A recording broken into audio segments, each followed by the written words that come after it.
You're Near the Wild with Matt Becker and John Norris, recorded in Anchorage, Alaska. Good. Sorry I'm late. You're not really late. Technically, I was very early yesterday. Yeah, technically we agreed on Wednesday, so you were way early. Hello. The funny thing is, Greg and I both thought it was Tuesday. Well, I wrote down Wednesday, and I have Wednesday in the notes because that's what we said. So no, I know it was Wednesday now because I did question it, John. I feel like you guys got together afterwards and were like, let's do Wednesday, even though you told John Tuesday. You know what we did is we actually recorded when we agreed on Wednesday, so we can actually look at the tape. Greg, play back the tape. That sounded great. Hey, hey, Becker, what day should we get together next week? Well, you're going to be on the road, so you said you'd probably be back on Wednesday, guaranteed. So let's not take a chance on Tuesday when you're not back yet. Wednesday, yeah, that was it. Wednesday. Unless you're all right. Wow, in case your car doesn't run on green. In case your car doesn't run on green chilies. I guess so. That's the proof. So, how is everyone? Good. How does this sound? Does it sound all right? Yeah, you sound good. That's good. Good.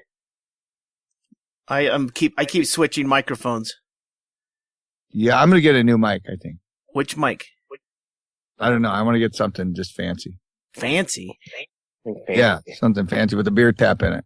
With a beer tap in the microphone? Yeah, I just grab the mic, boom, another beer. It seems like now I'm not an electrician. I certainly wouldn't claim to be even an amateur, but I think there might be an issue with liquid and electricity. Yeah, all right, Tesla. Go crazy somewhere else. I mean, everything runs on batteries now. Money can solve every issue, though, so it's fine. That's true. It'll just be really expensive. So what kind of mic are you looking at, Becker? I don't know. I was just cruising the mics, and they got some really amazing ones, I think. Well, like, throw a name out there. Let me hear about it. Let me hear your pitch. Yeah. They're, I don't know. There's that snowball one. That snowball one looked good. Yeah? Is that which one do you use right now when you're at the laptop? I'm using the one that looks like a really expensive dildo. Yeah, it's that little chrome one with the legs. Yeah. Oh, okay. Yeah, I think I know what you're talking about. Samsung. It's a Samsung. Yeah. Yeah.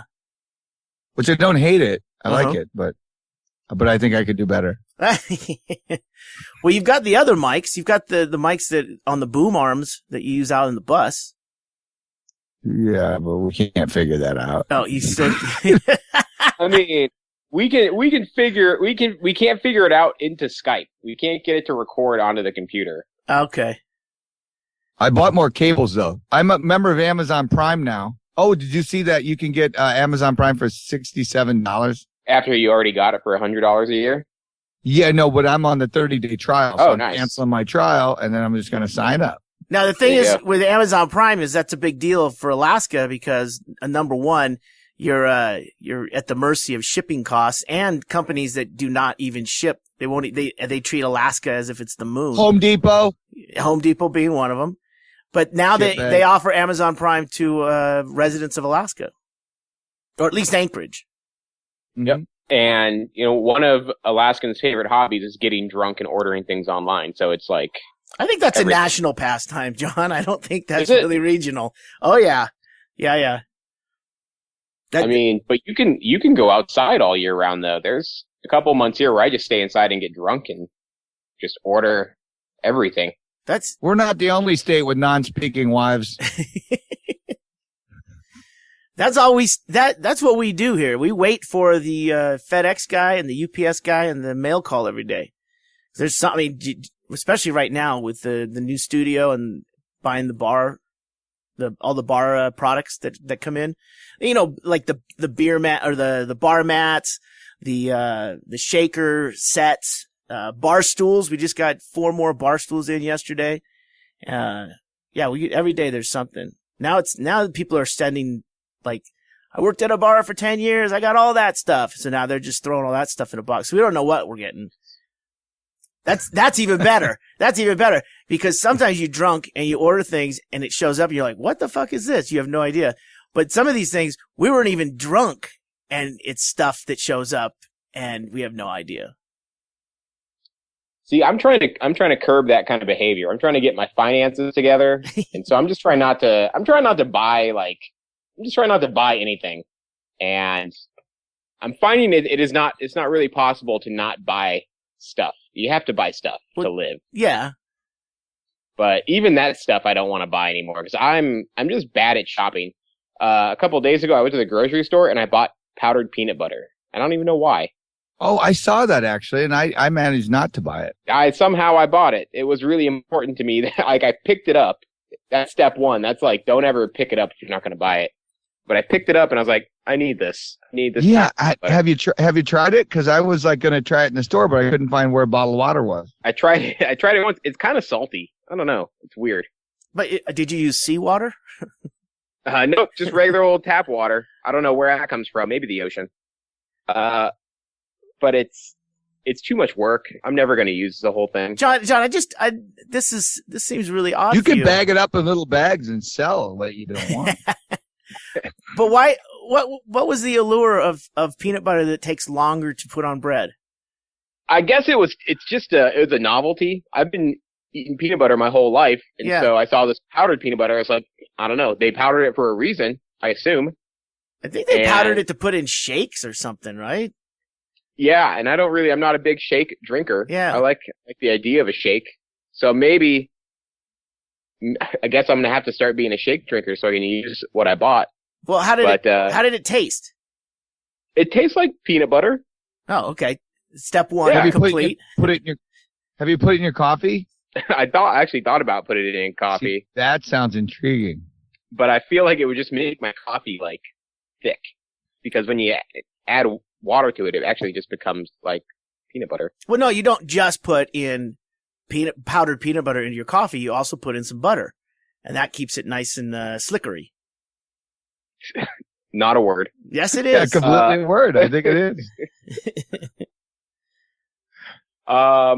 Yeah, I guess I'm always on a mission to make my coffee as calorie dense as possible. That's the best way. And protein now. Now you're adding protein, John. You're onto a whole new thing here. So the point is I buy dumb shit. And I don't know. I guess that's just life. I guess I just have to there's no way out of it. So I just need to make more money to pay for all the dumb shit that I'm going to buy. I have a way you can make money, John. Tell me. October 1st, you will be receiving $2,072 in the mail or in your direct deposit. Yeah, the dividend comes out $2,074. The permanent fund dividend, which we've talked about annually on the podcast. Hey, it's a big deal for us. Yeah. Screw you people. Do you get that, Greg? Do you get it anymore? Dude, I barely got it when I was there.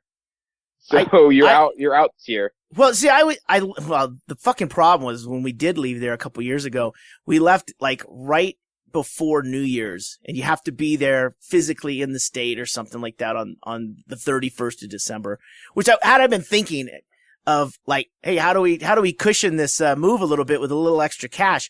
We would have just stayed for a couple more weeks. It would have been fine. You only need to be in the state for like 3 days, right? No, it's actually it's a year. But on the departure. But after you're a resident, you only have to be in the state 3 days as long as you don't claim residency in another state.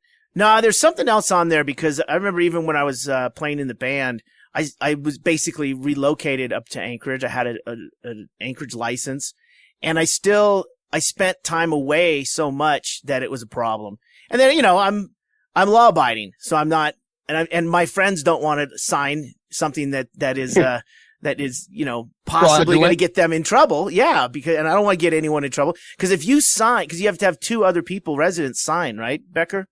Mm-hmm. Yes. So you have those three people. So if you're lying on your application for the permanent fund, those 3 people are somehow culpable, or at least they're pulled in on it, and that could put their money at risk. Yeah. I don't need that kind of heat. Yeah, neither do I. Fuck it, man. But there's Becker. You know these people who go. They work out in the South Pacific part of the year, and they're out here or out in Anchorage for part of the year. They're collecting. Actually, the ADN had a list of the top absences reported in 2014. You had the number one reason was 15,660 people for vacation. They were gone for more than 120 days on vacation. 10,000 were other, just other. Yeah. We don't know what that was. Why doesn't everybody just put other? Yeah, why would 7,000? Yeah, 7,000 were for education. They were up. 6,000 were armed forces. Employment. This is one that amazed me. 1,700 people. That's all for employment. For the entire state. Yeah. And medical treatment was 1,500. That's never coming back. Yeah. I mean, I get the education and the military, but, you know, they should just take that one employment and add that to the vacation, and that's your employment one. 14,000 checks were sent to Florida this year. And only 700 checks went to Hawaii. Oh, wow. It's too expensive to live in Hawaii. Yeah. Dividend doesn't go that far there. Yeah, the dividend's got to go back. You got to get north of 3,000 before you start getting those Hawaii addresses, getting the mailbox full. For $2,000 in Florida, you can buy a house where the last tenant disemboweled their girlfriend. It's just normal for Florida. But yeah, just the idea that you get a check in the mail is amazing in Florida. So what are you going to do with your dividend this year, Becker? Oh, I always put it into the school system down in Costa Rica. Classy. What's that code? Yeah. What's that code for?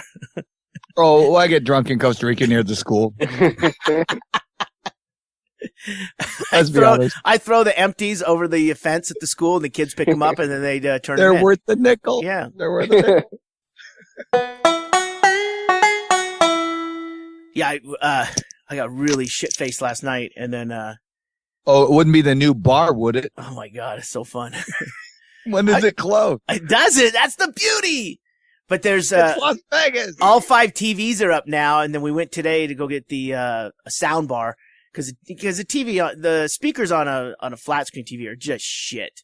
And they should just make them without speakers is what they should do. Yeah. And tell you, and here's $50 towards a speaker bar. I mean, you can get shitty ones for, like $50 anyway. I saw some today at Big Lots, which is a discount, discontinued store. They're like $39 for a bar. I know it's not going to be great, but you know what I mean? It's better than the fucking shitty speakers in a flat screen and that are pointing at the wall, that's part of their architecture. Is so that they're designed to like bounce off the wall, right? Well, right. In the big screen that we have, the number one alpha, the big daddy screen, it's in a corner. So it's all fucked up. It's all bouncing around behind the screen. Ricochet sound. Yeah. Why don't you get it like I missed the first part of this, but why don't you just get like a sound bar for like that's the part you missed was that we just was. But we want to get one. We want to get the Sonos one, but it's like $700. It's cool though. It's fucking great, and it would work great with our Sonos system. But this one we decided at Best Buy just to get like the $99 one, and then take it back if it doesn't work, and then just start upgrading slowly. But we've got a lot of shit going on back there. It's only plugged into like 5 TVs, 5 cable boxes, and a refrigerator are on the same box, the same fucking outlet. It's gonna blow. Yeah, you might want to pick up one of those Big Lot fire extinguishers. We'll see what happens. Hey, we got low wattage lights. Yeah, that's the key though, really. If you can keep those hummers of TVs from sucking all your energy out, you'll be fine. Yeah, that's the only thing I wish they would have done was the guys who did this. Well, they wouldn't have done it. We should have thought about it. Was have an electrician come in and actually set up a circuit just for the TVs.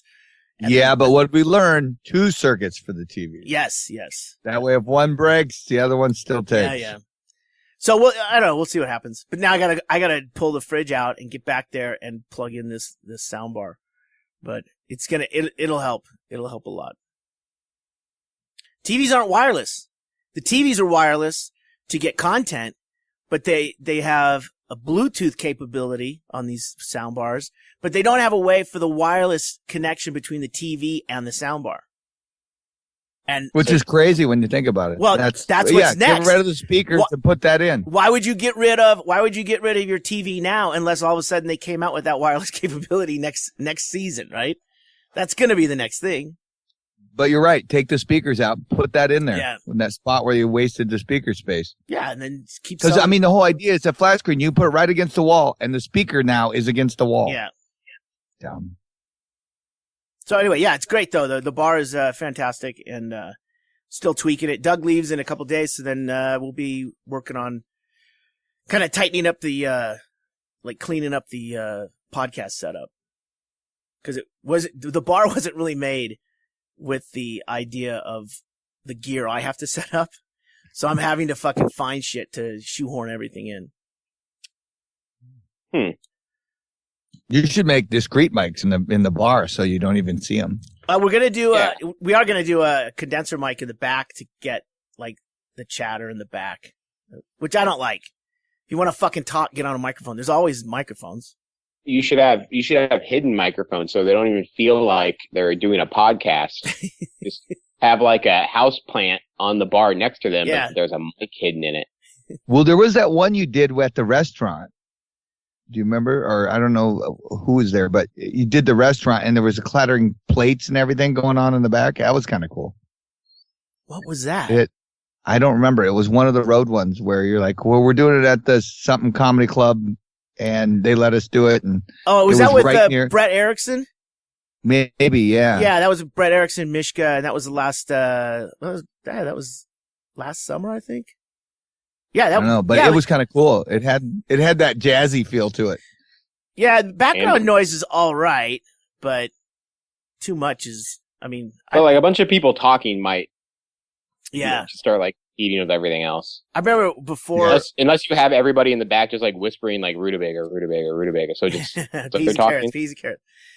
I remember the first time I did a recording. I had it was at Coots, and I think it was after an open mic on a Sunday.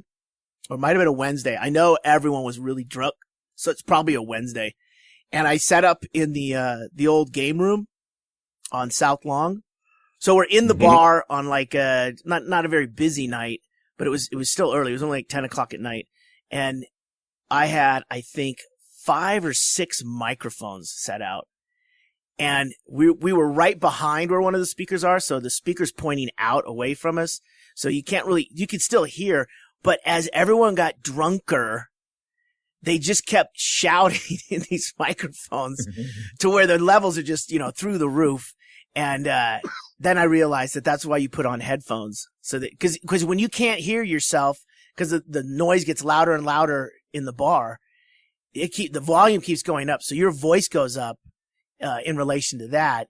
And yeah, it was just, it was basically 6 or 7 comics, the open mic comics, all screaming in their individual clustered conversations. Which is that's basically how we communicate. We all just try to yell at each other. That would be actually how it would be if you were sitting in the bar, but then I mic'd it and made it completely unlistenable.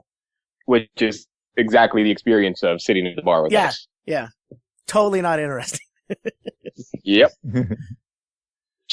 Just everybody asking who's opening over and over again.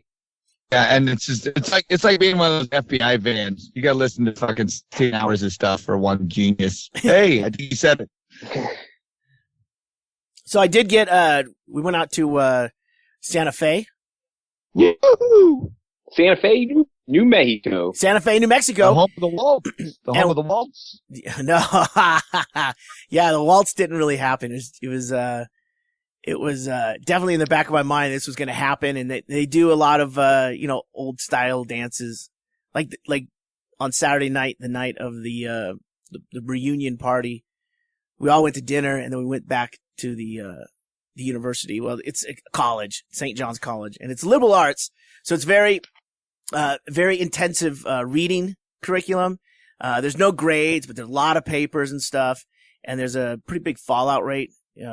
Like 160, 180 will start the freshman class, and only about 60 will graduate. liberal arts, they can't get through that grueling schedule of pottery and hat making. You're thinking the wrong liberal arts. Liberal arts for the degree for them is it's all the classics. It's all reading. It's all like the mathematics that they do in the beginning years, and then it just goes straight to like reading the classics for Western civilization, Greek, Roman. It's insane. And now I'm standing there. What's the final? A bartending class? Interesting that you should say that.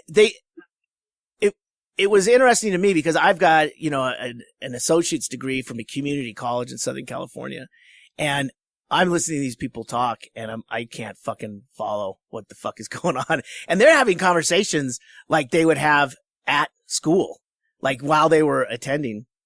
And then this one guy, he started talking about an argument he got in with another classmate when they were at a bar, and they were arguing over Plato. And I thought, oh, see, so they can fuck around and have a good time, like mindless conversation about Plato. And then as I'm listening, I'm realizing, oh, Plato the philosopher, not the kid's dough toy. I thought these Ggreg, guys. what kind of argument did you think they were having about? I don't know. I was kind of like trying to, this was the first day and we're all like, everyone knows everyone on this in this area. And it's a mixer. There's a couple cocktails and I'm just trying to I'm nodding to make it look like I understand what's going on. And then I hear Plato and I zoom in on something. I know Plato. I love the blue and the red and the yellow and the squeezer finally a word I understand. Yeah. Yeah, there had to be an awkwardness when you realized they were talking about leeches as an actual medical term and not somebody who's just hanging on for a free drink. I always thought that the green Play-Doh was the best tasting. Dude, I swear to God. But then this motherfucker was like, no, red, and we almost got in a brawl. I mean, it was one of those things where I'm there for Tracy. Were they pretentious? No. They were great. And then, I learned by Saturday. Are you saying that because Tracy's in the room? No. They really were. They were really nice. And, blink alcohol, twice if you're lying. Alcohol helped a lot. And they were known for that at that school. So, but the other thing is by Saturday night, the professors, they call tutors there because they have a whole different language on stuff. And it's very interesting because by Saturday night, I knew how to tune out, but still look like I'm interested.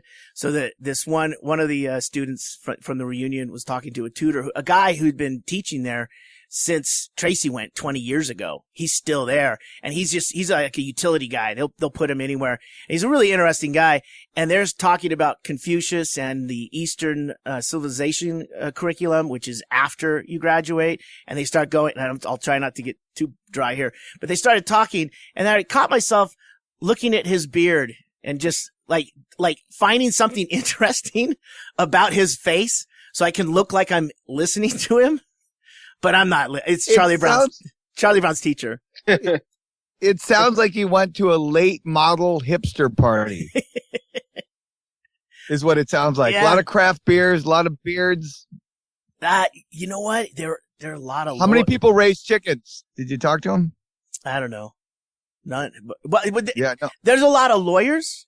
There's a lot of doctors, and I'm just trying to tread water. So. But it's fun. We had a good time. They weren't pretentious. They were not. Okay. And we sent you there undercover to come back with the report on what this college is like before the Near the Wild podcast endorses this college to go a thumbs up or thumbs down. Every spring, everybody, all the parents wait for our Near the Wild review of colleges, like top 10 colleges according to Near the Wild. This is a good one. It's one of the most distinguished lists in the country. They haze with crossword puzzles. And it's inhumane. So, why did you say that about chickens? Why can't you raise a chicken if you went to college? No, but I'm just saying, I noticed we have, the midsection now has moved into our neighborhood because many of the old people are dying off. Yeah. Due to normal causes. And there's a murderer killing all the old people in your neighborhood? No, they're just dying, and their houses are undervalued when they're sold. That's what you want us to think, Becker. And they're being bought, and they're being restored. And Greg, you wouldn't even recognize the neighborhood if you came back. They have restored. A little background on Becker. Your neighborhood is it's kind of like a long U, a horseshoe. So that neighborhood itself is old. There's a lot of old, established families that have been there for quite some time. And you're saying now that as the older, residents are passing away, younger, home buyers are coming in. Is that what you're saying? It's one of the oldest neighborhoods in Anchorage, right? Yeah. Yeah. It's the original housing development. Which puts it at like 20 years old. 1951 it was built. We went through the 64 earthquake, no damage over here, and that's why we bought. And it's amazing though, because they really have changed the houses. I mean, I guess they changed the rule on adding a floor, so everyone's one level. But I mean, most of these houses are tiny, after the war houses, they call them. Yeah, little cracker boxes. But they're 3 small bedrooms, 1 living room about the same size as the bedroom, and then a kitchen, and that's it. And now these people add a little bit, and they're re-siding them, and they're adding windows in the front, and they're redoing the landscaping of the yards, and it's pretty amazing, really, actually. Do you feel like everybody's catching up with you? They are surpassed us as far as spending money, but we are way ahead of the game considering we spent a third of what they did on our house. Yeah. So we just sit there and smile and go, keep driving up the value, boys. Yeah. I think you have a pretty hip house, Becker. Thank you, John. And, we, it's always been one of those things where we like projects and stuff. So we're always in the weird transition, but at the same time, our neighborhood has become the cutest. I drive home at night and I'm just sitting there going, this is the cutest place I think I've ever seen. It reminds you of Edward Scissorhands. You know, the neighborhood when they drive through there and it's all these little cute little houses all in a row. That's what we got now. What a bunch of yuppies. No, but they got chickens. That's the point. They have a lot of chickens. So it started out one person had chickens and then the other person got chickens and they actually cut a hole in their fence so their chickens could go back and forth and share the yards. And then we don't have chickens because we're gone for a good portion and we have Chihuahuas, which apparently like chickens. Or chickens like Chihuahuas. Wouldn't it be horrible if your dog got pecked to death? But chicken versus Chihuahua would be a pretty even fight, I feel like. I've seen that on YouTube. I'm looking at my Chihuahua. I've seen that on YouTube. It's good. Okay. It's good. You'll be surprised at the outcome. This, but yeah. Wait till my 5 Chihuahua friends come and kick your ass. I'm looking at my Chihuahua right now, and I think she could take down a Chihuahua, but she's a lot meaner than your dogs, Becker. Yeah. She's a rescue. So she's home alone a lot. Yeah. She's home alone a lot. She's angry. She's a latchkey dog. She has some anger issues that she wants to take out on some chickens. So is your Chihuahua dog mean or chicken mean? You know what? I've never exposed her to a chicken, but she hates everything else. You should take her to the chicken park.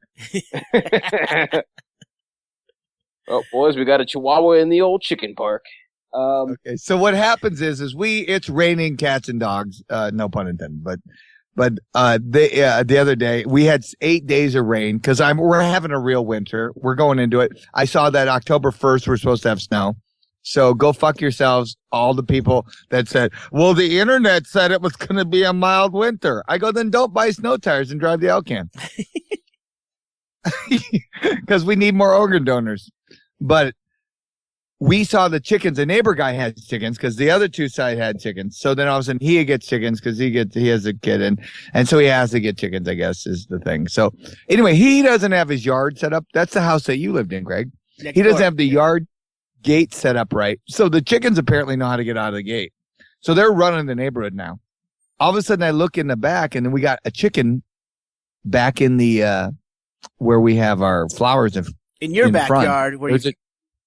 Our front yard. In your front yard where you have a flower bed. Front yard, there's a chicken in the corner there, in that corner where the little Arctic entryway goes. Anyway, he's sitting there and I can see him. So we take pictures of him, we're laughing. The chicken leaves and now there's 5 eggs laying there. So do you see the beauty of this? There's no free lunch, but there's free breakfast. Yeah. So he leaves. We get the eggs. We're laughing. Becky goes, we have a chicken fairy. This is great. 2 days later, 2 more eggs. Yeah, you got to keep pulling them. Yesterday, 3 more eggs. We're not feeding the chicken. We're not paying for it. This is like a government program. So I'm cutting holes in all the fences in all the neighbors' yards. So these are urban chicken farmers. These guys basically have a couple of chickens in the yard, and like a family pet that they're also hopefully getting the eggs from. Except your neighbor is donating them to you. Mm-hmm. That's fucking brilliant. Yeah, and he doesn't mind. He doesn't know it. I don't know. Yeah.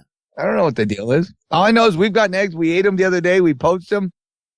They were fantastic. Becky's amazing. You know what you should do, Becker? I'll give you some advice. So, here. John, you want to save money? Come over to my neighborhood. I'll give you eggs. Yeah, I'm going to come grab some eggs. Bring an empty carton. Mix it with your peanut butter dust. You should, yeah, peanut butter dust eggs. Hey, Becker, what you should do is you go down to the that mill and feed down on Ship Creek down there. Huh? That one store, like Farm Supply. Alaska Mill and Feed. Yeah. Go down there and see if they've got a thing for chickens. It looks like an egg, like a regular chicken egg, but it's solid, like a rock. And you put that down in the nest, and you always pull out the natural eggs, but you always leave your fake egg there so that the chicken always knows to come back there and will think that that's her egg. Oh, all right. That's what my brother does. He's got 2 chickens that he's had for a couple years now. And I always get fooled. I've tried to fucking crack that egg over a pan before, but since then we put a little smiley face with pencil on it. It looks just like a regular egg, but they need that to go back to all the time. And then that's where they'll hang out. I'm going right after this podcast. I'm going to get a fake egg. Thank you, Ggreg, for your egg knowledge. Also, Ggreg, does your brother have the little sunglasses for the chickens? What, for sun tanning? I don't know. Have you seen those? There's little chicken sunglasses that you put on. I think they're red tinted. I don't know. I forget what they're for, but I think it's for because chickens don't like the sight of blood. I don't know what they're for. What? I swear to God, What? there are these red chicken sunglasses that people put on their chickens. I'm going to look it up right now. Is it because they're, are these laying hemp eggs? Who knows? Because this sounds like they might be feeding them weed and then they digest their hemp eggs. eyes are dilated. I should have the details on these old chicken sunglasses. You're getting a dividend, John. Just buy them. I mean, they don't even have ears, so where are the eyeglasses going to hang from? They just got a hole in the side of their head. Yeah, it would have to be some kind of Velcro thing, wouldn't it? Or like those basketball players that they have. It's basically eye protection for it. So I'm reading from the Wikipedia page. Chicken eyeglasses, also known as chicken specs or chicken goggles, were small eyeglasses made for chickens intended to prevent feather pecking and cannibalism. They differ from blinders as they allow the bird to see forward, whereas blinders do not. One variety is rose-colored lenses, as the coloring was thought to prevent a chicken wearing them from recognizing blood on other chickens, which may increase a tendency for abnormal, injurious behavior. Wow. No wonder eggs cost so much. We should get those for everybody in town. So get your chicken some chicken specs. This seems like a very posh chicken accessory. It doesn't. Maybe in the Beverly Hills 90210 Urban Chicken Dictionary, they're suggesting chicken goggles or chicken specs, rose tinted. I've never heard of that, John. Well, Becker's neighborhood is on the up and up, so you don't want a bunch of chickens with one eye running around. You got to protect the eyes. Yeah, I get that. That property value will go down. Well, between the fake egg with a smiley face on it and now the chicken egg, pirate chickens running around. I wonder if the neighbor guy will pay for this.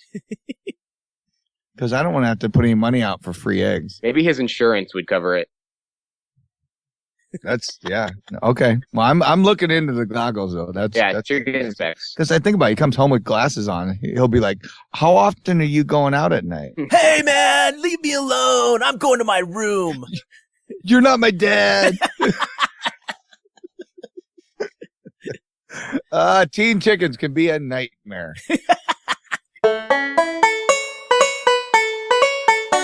So in our ongoing stories of Alaska, we legalized weed. Yes. And last week, two indictments were handed down. And it was actually, you know what was cool? It was to the day, just like when Mecca got attacked by lightning. Oh, the windstorm. Well, no, remember when Mecca got attacked on 9/11? There was some discrepancy. So I had to look it up again, even though wasting bandwidth that could have been used for cat videos. John felt like, because he read the news 2 days late, it was, it was inaccurate. Anyway, the Cannabis Club, the Alaska Cannabis Club, and Discreet Deliveries were both charged with felonies this week. Wait, the Alaska Cannabis Club, is that the one that one gal?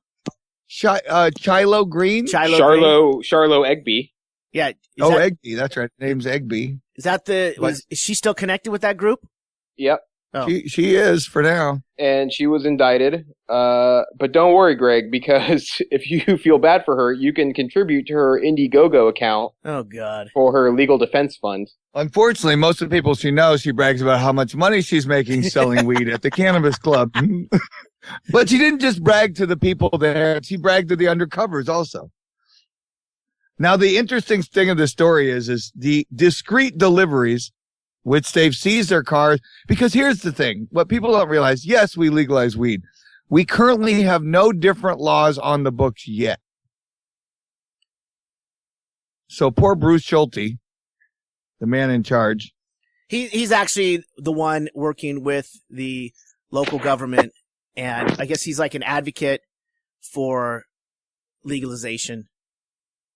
And he's really knowledgeable, and he brings a smart side to this, and not the braggarts and the like let's get high. It's and to all my friends who smoke weed, good for you. Just give it a minute. Give it a minute. You're the most passive people in the world. Just give it a second, because until they establish the rules, it's not a free for all, and that's what they're weeding out right now. There's irony in that.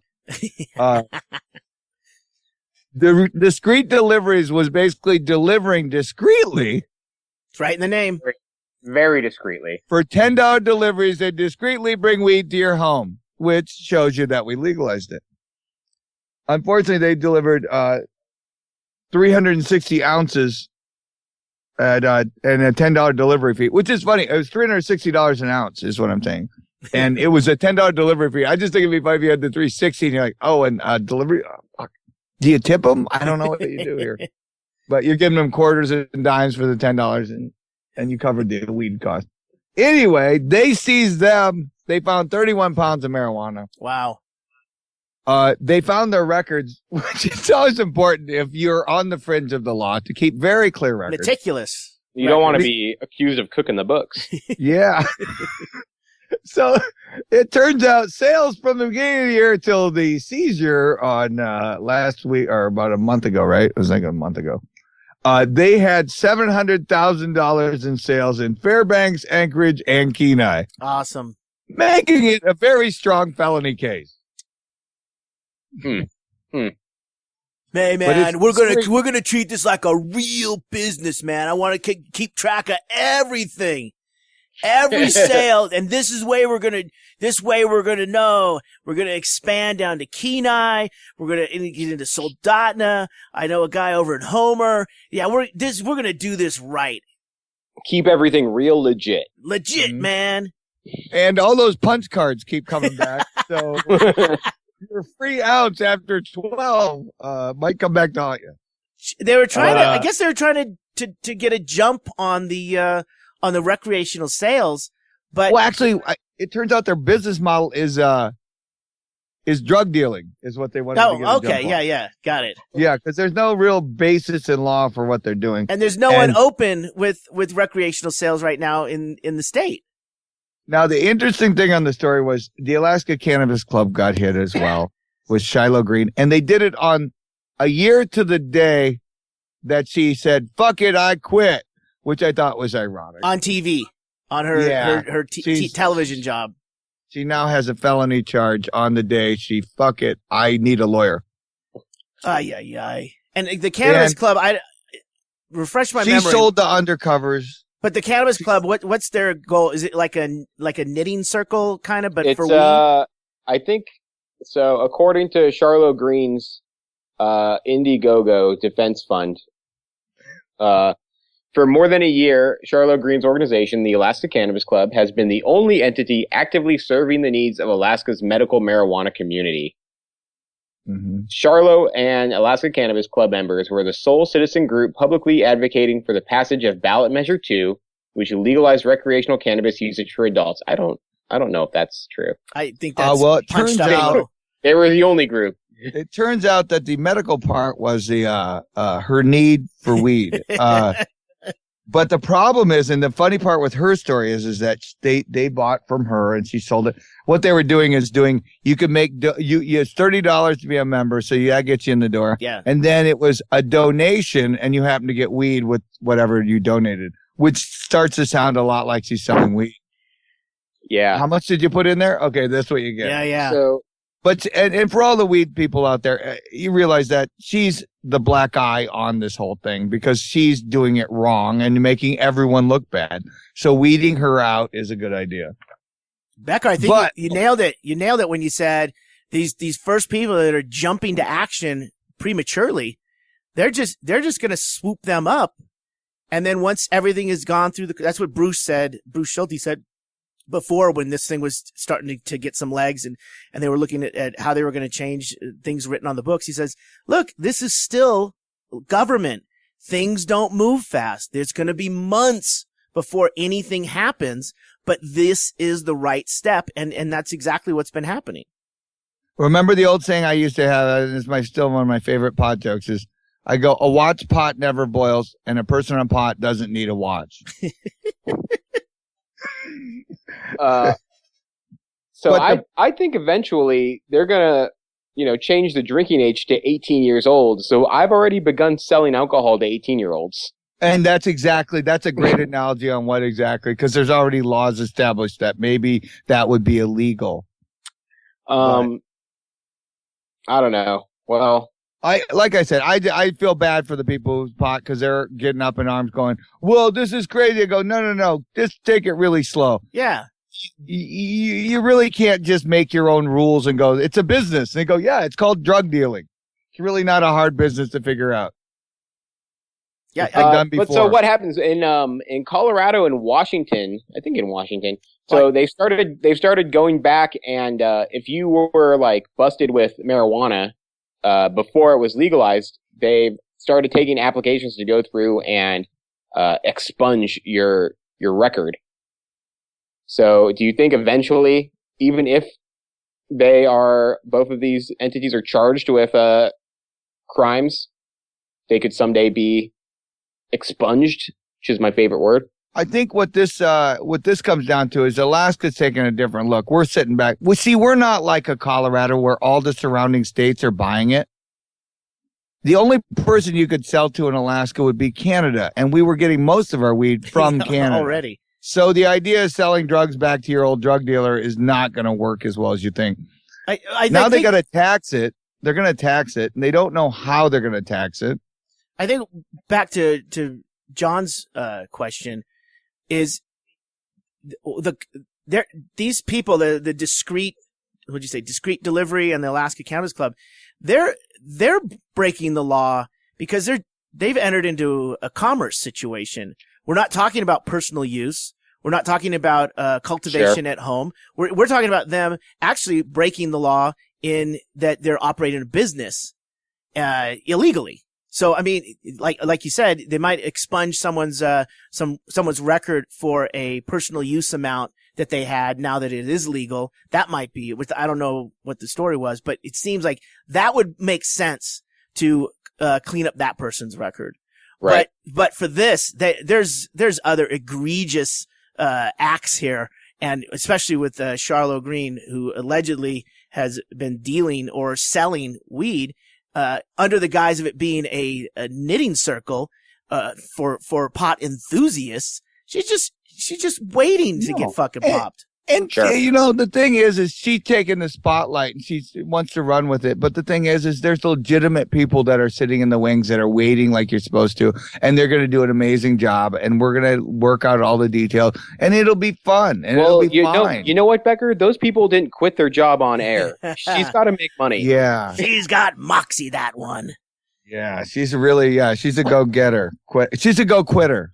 If anybody wants to contribute to Charlotte Green's legal defense fund, so far she's raised $86 out of her $50,000 goal. So that wouldn't even cover now. Whoa!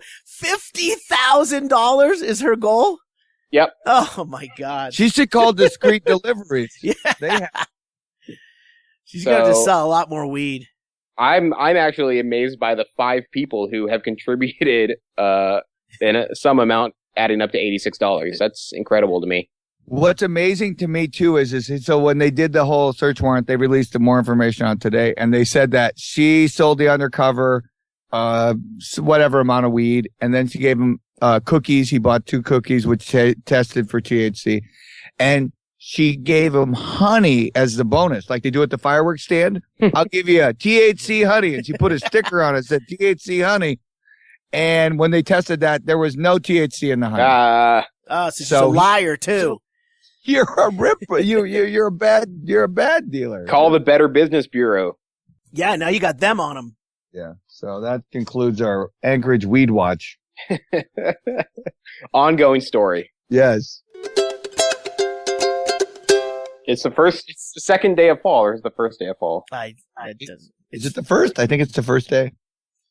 It's now it's grasshoppers are flying all over the place out here. Oh yeah, we forgot about to do a bug update. What's this week? You can't get any rest.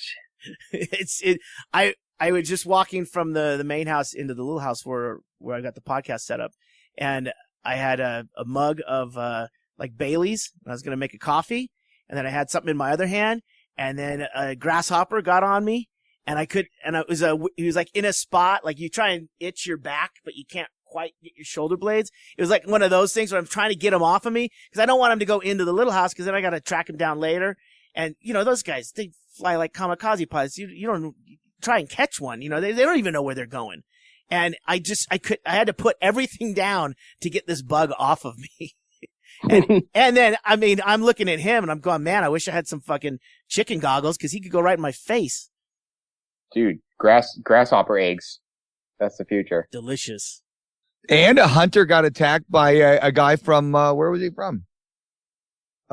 He was a moose hunting. He got attacked by a bear, which is always, Oh yeah, that guy died, right? No, he didn't die. He's actually he got minor injuries. Oh, really? Was there another guy? But anytime he got killed by a bear? Oh, there was a guy who got killed by a bear last week. You got a lot of bear killings this year. They're angry. The bears are not happy. But he's from Texas. A Texas guy came up to moose hunt. He got attacked by a bear. And they believe the bear was protecting its cub. So they still are going to go look for the bear. But everyone online, of course, Alaskans are like, you don't kill the bear because he got between the cub. You killed a guy from Texas. Is that martial law? That's the deal. No, it's just the rule. It's the rule. You don't get between a bear and its cub. I mean, I don't care if you're moose hunting. He's moose hunting too. Yeah. And fair game too, right? There's perfect use of that word. I know there is that I've never hunted for moose or shot a gun at an animal to try and get some food or anything like that. I've never even been along on a trip. But Have you shot a gun at an animal because he owed you money or anything, Greg? Well, I shot a BB gun at a bird, a sparrow when I was a kid.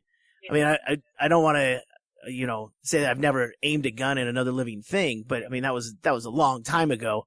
You just wanted the bird to know who was boss. You don't want to eat it.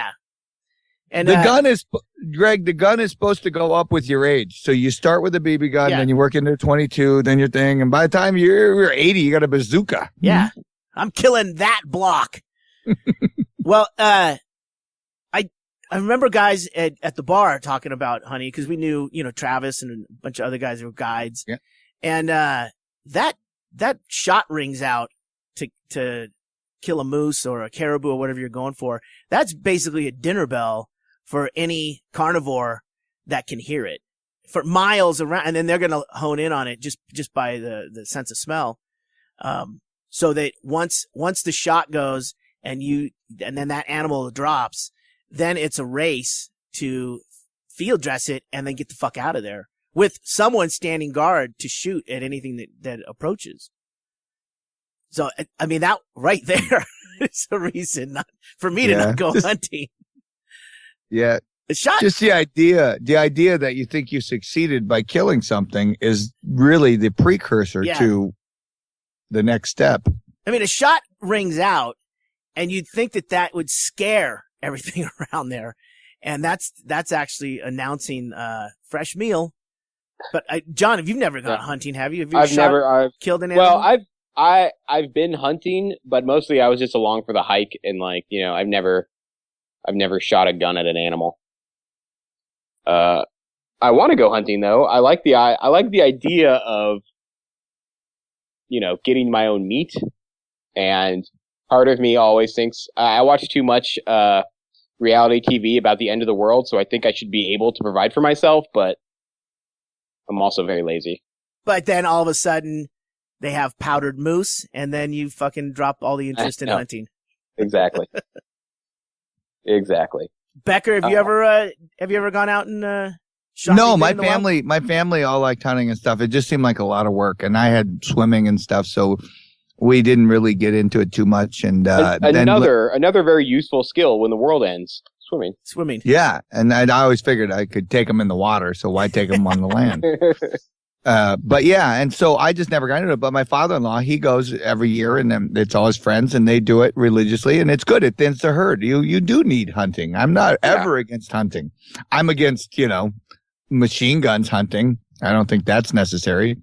And when a hunter gets shot by another hunter, I think, well, you're probably too close.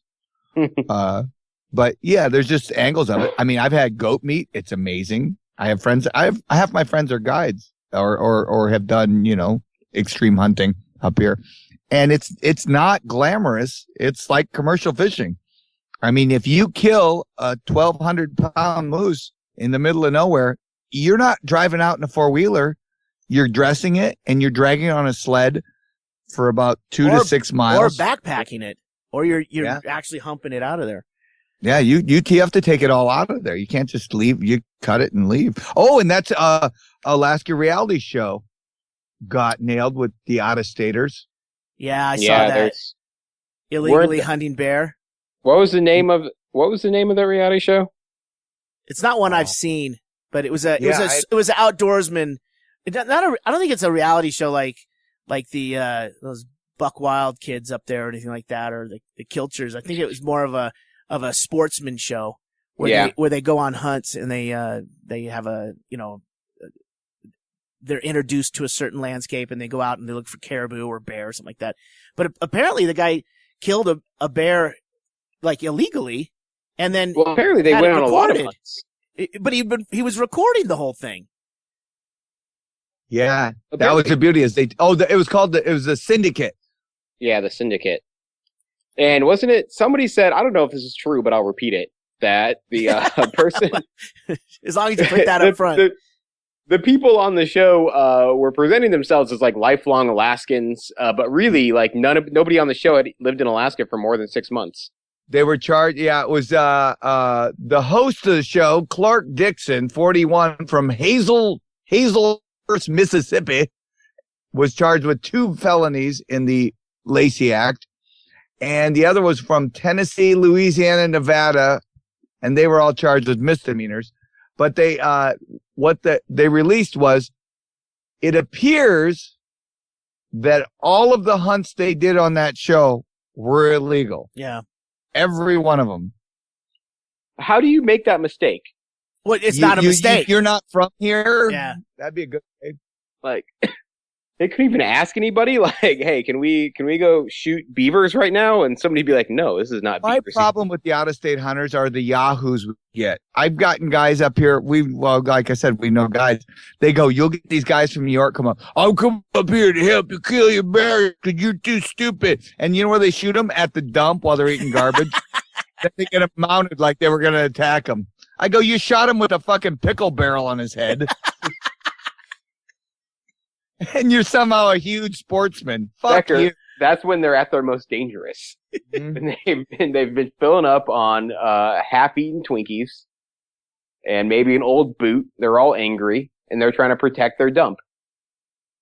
Yeah, it's just, I mean, you do need to thin them, and I do get that. But the out-of-state guys, granted, take your money, but maybe we need to increase the fees on them when they come into the state. Put a deposit down that they can't get back.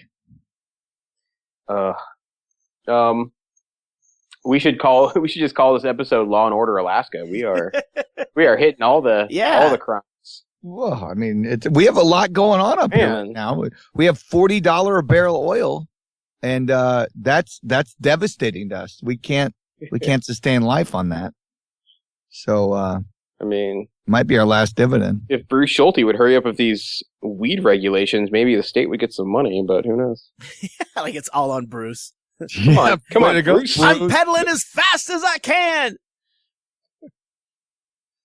No, we want it once it gets all weeded out. We'll just say we want to get Bruce on here and we'll have him explain it. But I feel bad for him because it'd be like being in charge of liquor in town and everybody coming by. What the fuck? I go, I get it. I don't know. I don't think Bruce can't go out. Yeah, he can't do it. I mean, everyone's acting like he's on a board of how many people? Like 6? I think there's 5 people and he's the 6th, or he might be the 5th. But he was added, and it's there's a person representing the liquor industry, person representing businesses, and he's representing the weed interest, the marijuana interest. Yeah. Right. It's just weird. It puts him in a weird spot. Yeah. I like him. He's a good guy, but I guarantee he has ulcers. He probably needs medical marijuana to calm down. Yep. Happy birthday is now legal. Happy birthday. Oh, we can sing happy birthday all we want. Wait, what? What's going on? It's public domain. Public domain. They overturned it. What? Did it ever curtail anyone from singing happy? I mean, maybe not if you worked at Red Robin. You know, maybe you had to make up your own stupid birthday song, but did it ever? Happy birthday, happy birthday. Yeah. Yeah. Well, what it turned out is that they only enforced it on like any kind of public airing. So if you sang it on the radio, if you sang it on TV, the Today Show got hit with a $1,500. Oh my God, that would suck. It made $2 million a year. It was written in 1863, and they go, "How is it still under copyright?" And when they nailed somebody, a guy was doing this is what did it. A guy was doing a documentary on the birthday song, Happy Birthday. When did it start? How did it evolve? Whatever. It's still around. It's doing great. They ended up on the documentary. They wanted to charge him for doing the documentary because they go, "Well, you're clearly using the song." He goes, "We're not paying you. We're doing a documentary on the song." Yeah. And they were the first ones to ever fight it. It went all the way to the courts, and it kept getting moved up and up and up, and finally got to the the federal court, and they ruled you can't. If anything, you own a part of the lyrics. Otherwise, it's public domain. So therefore, the music is certainly you don't own. You don't own this. You don't own that. You're claiming you own to you, I guess, is what they claim they own. Isn't it Warner Brothers or something that owned it? Yes, Warner Brothers / somebody else. But they had been exploiting $2 million a year. That's why you could never sing it on Tonight Show or anything. Who's paying it? Who's paying the money? No, because they have the license on all the other songs. So if you didn't pay that, they go, well, then we're going to pull all the songs. You can't play anything. So that's how they strong-armed it in there. Ugh. So now it's like embarrassing and wonderfully good. And I agree with artists getting paid, but I don't think the guy in 1663 is still getting a dime. But it's like it would be his super great grandkids, laying around cashing those fucking happy birthday checks quarterly, right? Yeah, no, I mean, that's it. It's just one of those corporate things, and they just take the money. You see, that's how you make money. You just claim ownership over something like that everybody does. I own rainbows and crisp air. Anyone enjoying those will now pay me. Listen, Greg, from now on, whenever you say God bless you to somebody after they sneeze, you have to send me a check for $200. You don't oh my God, don't say that. The Pope's in town. You don't own the God part. You just own the bless and you. Bless followed by you. So my best friend lives in Philadelphia, where the Pope is Tomorrow. hunkering down. Is that tomorrow or today? Tomorrow. I think it's maybe Friday. I don't know. Yeah, but he's doing either way. Yeah. My friend lives in Center City, which is like the center of downtown where the Pope will be like around. And he said they're shutting down a perimeter around where he lives, where you can't get in or out. Yeah. So everybody's just leaving town, except all of the Catholics are moving in. Wow. They are allowing to be on. They are allowing discreet delivery to operate. Absolutely. But it's a great time to Airbnb your apartment if you live in that area. Yeah, that's what I was going to say. Airbnb and StubHub. Yeah, the tickets are free, I think. Initially. Yeah, but you can resell them. But then the resale is where it's going to go. Get your Pope tickets here. Yeah, I got Pope tickets front row. Jesus would want these seats. I love that.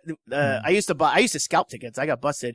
But when I was in Seattle, I would always laugh at the guys who were selling tickets because they couldn't. They're walking around the front, the main road out in front of SeaTac or what is it, Mariner Stadium? What is it, Safeco Field there? Yeah, there's along like what would be like the first base line out on the street. They'll walk up and down, just holding a sign that says "Need tickets." And then just as you would come up to them as they're walking towards you, they'd go, "I got tickets." But it would look like he needs tickets. That's what the sign so he can't says. possibly be selling tickets. Yeah. So he's like, "Hey, I need tickets. Hey, I got tickets right here. Where are you guys sitting? And it's fucking hilarious. And the guy with want tickets. Yeah, I'll give you 2. All right. Can I get 2? The other big news of the day. Well, you got also the Chinese leaders coming to talk with Obama. It's a busy couple of days in America. I know. I'm curious if he's going to use his cell phone while he's at the White House, because I'm sure we're tapping it. But the big news of the entire week, it should be really that Dog the Bounty Hunter's stepson is accused of bank robbery. No. Yeah. I thought his dad raised him right. I'm telling you, he's, I love you, bro, but I got arrested. It was stepdaughter, not stepson, stepdaughter. Stepdaughter? Yeah, hardcore. That's even cooler. She robbed a bank in Hawaii. See, I don't understand people who rob banks on islands. Like, where are you going? It's like Alaska. The getaway. Yeah, the getaway is just, it's all fucked up. That's where the plan starts to dissolve. Maybe they just thought 2 steps into a 10-step plan, and they never thought about the getaway, because there's really where you're going to go. We have the money. Yeah, when we got the money, we could buy whatever we want. And the poster boy of the week, though, has to go to the man who took over. What was his name? Martin Sherlick, the man who took the AIDS drug and made it $13.50 a pill, and he raised it to $750 in one day. And you wonder what's wrong with Obamacare. Was it $7? I thought it was more than $750. Is that what it was? Yeah, it was $750. Oh man! But still, from $13.50, and it's been on the market for what was it? 60 years. I think it's been on the market. What pill is this? I mean, it's a required pill that works in part of the drug cocktail for the AIDS treatment. And he just took over as CEO as a hedge fund guy. They bought the drug rights, and he's a little fucking prick. I mean, he's your ideal looking fucking prick. He reminds you of Spader. What's his name? The actor. Yeah, James Spader. Yeah. James Spader. Secretary, great movie. Yeah, he has that same look. And you're just like, I want to stab a fork in his fucking eye. And he took the drug. He goes, I got shareholders. So they raised it to $750. And then all hell broke loose. And they went, is Big Pharma too big? Yeah. I don't know. It's got big in front of it. He's since lowered the price down to $30. Are we at all surprised that a hedge fund manager who bought a pharmaceutical company tried to make a shitload of money? Like, I don't know where the outrage. Like, Why have we not been outraged by the pharmaceutical companies like the whole time? This is when one day that people woke up and think, I think Walmart's bad for America. Yeah, it was 20 years ago, but now it's really bad for America. Ever since they jacked up the price on Tang, I got fucking outraged. Mm-hmm. Yeah, well, that guy he is definitely a douchebag. Anyway, we got basically 2 AIDS drug pills for our dividend this year. Well, we're right in the 3-pill range. Wait, but for some reason, the only picture anybody's posting of this guy is him looking real shitty, standing in front of a screen with Flow Rida on it. So, God, if you're gonna do shitty things, try not to have your picture taken doing even shitty things people can use against you. I told people, don't have a phone. I'm warning you. Phones are no good. Phones will ruin your life. Well, when I do something shitty, it'll just be pictures of my dick, so it's fine. Perfect. All right. You've listened to another episode of Near the Wild. I'm Matt Becker, sitting on a bus in Anchorage, Alaska. I'm John Norris, sitting on the floor of my living room in Anchorage, Alaska. And I'm Ggreg Chaille in Bisbee, Arizona. Ta-da! You've been listening to the Near the Wild podcast with Matt Becker and John Norris, recorded in Anchorage, Alaska on Matt Becker's backyard bus. Engineered by me, Ggreg Chaille.